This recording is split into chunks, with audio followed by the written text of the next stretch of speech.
பேட்டையிலே போட்டியிடுகிற சட்டமன்ற தொகுதி வேட்பாளர் சமூக செயற்பாட்டாளர் என் அன்பு தங்கை பரிதா பேகம் அவர்களுக்கு நீங்கள் விவசாய சின்னத்தில் வாக்கு செலுத்தி நீங்கள் வெற்றியடையுங்கள். என் தங்கையின் வெற்றி உங்கள் வெற்றி. நீங்கள் இங்கே எல்லாருக்கும் தான் வாக்கு செலுத்தினீர்கள், எல்லா சின்னத்திற்கும். அவர்கள் வென்றார்கள், நீங்கள் தோற்றுக்கொண்டுதான் இருக்கிறீர்கள். இம்முறையேனும் வாக்கு செலுத்தி நீங்கள் வெல்ல பாருங்கள். விவசாய சின்னத்தில் வாக்கு செலுத்தி என் தங்கை பரிதா பேகம் அவர்களை வெற்றி பெற செய்து நீங்கள் வெற்றியடையுங்கள். அடுத்ததாக உப்பளம் தொகுதியிலே போட்டியிடுகிற சட்டமன்ற தொகுதி வேட்பாளர் என் தங்கை சமூக செயற்பாட்டாளர் தேவி பிரியா அவர்களுக்கு விவசாய சின்னத்திலே வாக்கை செலுத்தி வெற்றி பெற செய்து என் மக்களின் வெற்றியை உறுதி செய்து இந்த நாட்டின் எதிர்காலத்தை தீர்மானியுங்கள் என்று உங்கள் மகன் அன்போடு வேண்டுகிறேன். அடுத்ததாக ராஜ்பவன் தொகுதியிலே போட்டியிடுகிற சட்டமன்ற தொகுதி வேட்பாளர் செவிலியர் என் அன்பு தங்கை கற்பகவள்ளி அவர்களுக்கு நீங்கள் விவசாய சின்னத்திலே வாக்கை செலுத்தி வெற்றி பெற செய்யுங்கள் என்று உங்கள் மகன் அன்போடு வேண்டுகிறேன். அடுத்ததாக உருளையன்பேட்டையிலே போட்டியிடுகிற என் பாசத்திற்குரிய தங்கை அழகுக்கலை வல்லுநர் அனிதா வீரப்பன் அவர்களுக்கு வாக்கை செலுத்தி வெற்றி பெற செய்து இந்த நாட்டை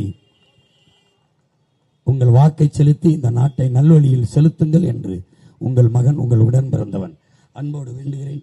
அடுத்ததாக நெல்லித்தோப்பு தொகுதியிலே போட்டியிடுகிற என் பாசத்திற்குரிய தம்பி என் அன்பு இளவல் சிவக்குமார் அவர்களுக்கு திரைப்பட தயாரிப்பாளர் என்னுடைய ஆருயிர் இளவல், நீண்ட காலமாக நானும் அவரும் உறவில் மட்டுமல்ல கொள்கையிலும் உறவாக இருக்கிற அண்ணனும் தம்பி. அவருக்கு சிவக்குமார் அவர்களுக்கு இந்த நிலத்திலே விவசாய சின்னத்திலே வாக்கை செலுத்தி வெற்றி பெற செய்யுங்கள் என்று அன்போடு வேண்டுகிறேன்.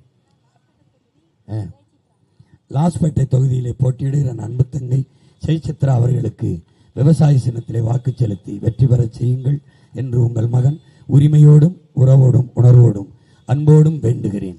உங்கள் பிள்ளைகள் இங்கே நிற்பது கூட்டணி வைக்கக்கூடாது என்ற நோக்கம் அல்ல. கூட்டணி வைத்து இவர்கள் இந்த நாட்டுக்கு மக்களுக்கும் கொள்ளையடித்து தவறு செய்தது என்ன? அதை தடுக்க யார்? அதற்காகத்தான் உங்கள் பிள்ளைகள் தனித்துவத்தோடு உயர்ந்த தத்துவத்தோடு களத்தில் நிற்கிறோம். புரட்சி எப்போதும் வெல்லும், நம் வெற்றி அதை சொல்லும். இலக்கு ஒன்றுதான், இனத்தின் விடுதலை. இனம் ஒன்றாவும் இலக்கை வென்றாவும். தமிழ் தாய் வாழ்க, தலைவர் பிரபாகரன் வாழ்க. என் தங்கைகளும் தம்பிகளும் வெல்க வெல்க வெல்க, நாம் தமிழர்.